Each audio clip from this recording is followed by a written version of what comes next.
অত্যন্ত গুরুত্বপূর্ণ খবরের দিকে আমরা নজর রাখবো। 24 ঘন্টার মধ্যে 5 জন জঙ্গির বাড়ি গুঁড়িয়ে দিল ভারতীয় সেনা। আরো একবার জানিয়ে রাখবো, 24 ঘন্টায় 5 জন জঙ্গির বাড়ি ধ্বংস করলো সেনা। আদিল আসিফের পর আরো 2 জঙ্গির বাড়ি ধ্বংস করলো ভারতীয় সেনা।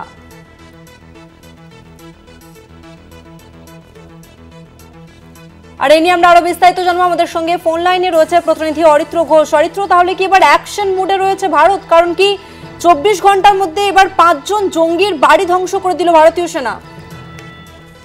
দেখো, ভারতের তরফ থেকে প্রত্যাঘাত কিন্তু কঠিন ভাবে শুরু হয়েছে। তার কারণ যেটা প্রধানমন্ত্রী নরেন্দ্র মোদী বলেছিলেন যে ভারত এই ঘটনার কড়া জবাব দেবে, এবং পহেলগাঁও হামলার প্রত্যাঘাতে দক্ষিণ কাশ্মীরের পুলওয়ামা জেলা কুলগাঁও এবং শোপিয়ানে বিস্ফোরণে উড়িয়ে দেওয়া হয়েছে লস্করি জঙ্গিদের বাড়ি।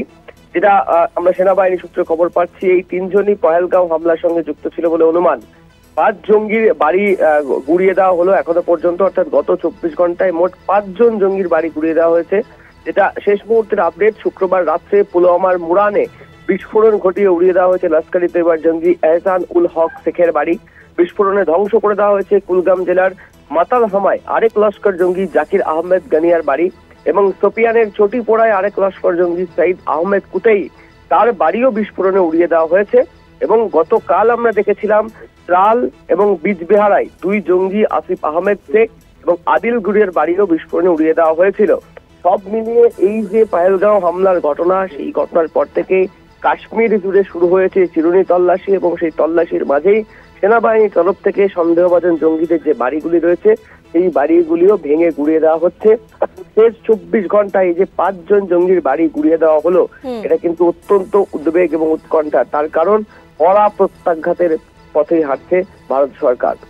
ধন্যবাদ তোমাকে অরিত্র। আমরা কথা বললাম প্রতিনিধি অরিত্র ঘোষের সঙ্গে। আরো একবার জানিয়ে রাখবো, জঙ্গি নিধনে অ্যাকশন মোডে রয়েছে ভারতীয় সেনা। কাশ্মীরের পেহেলগামে নিরীহ পর্যটকদের হত্যার ঘটনায় মূল অভিযুক্ত লস্করি তৈবার জঙ্গি আসিফ শেখ ও আদিল হোসেন থোকারের বাড়ি বৃহস্পতিবার রাতে গুঁড়িয়ে দেওয়া হয়েছিল। আর এরপর আরো 3 জন জঙ্গির বাড়ি গুঁড়িয়ে দেওয়া হলো ভারতীয় সেনার তরফ থেকে।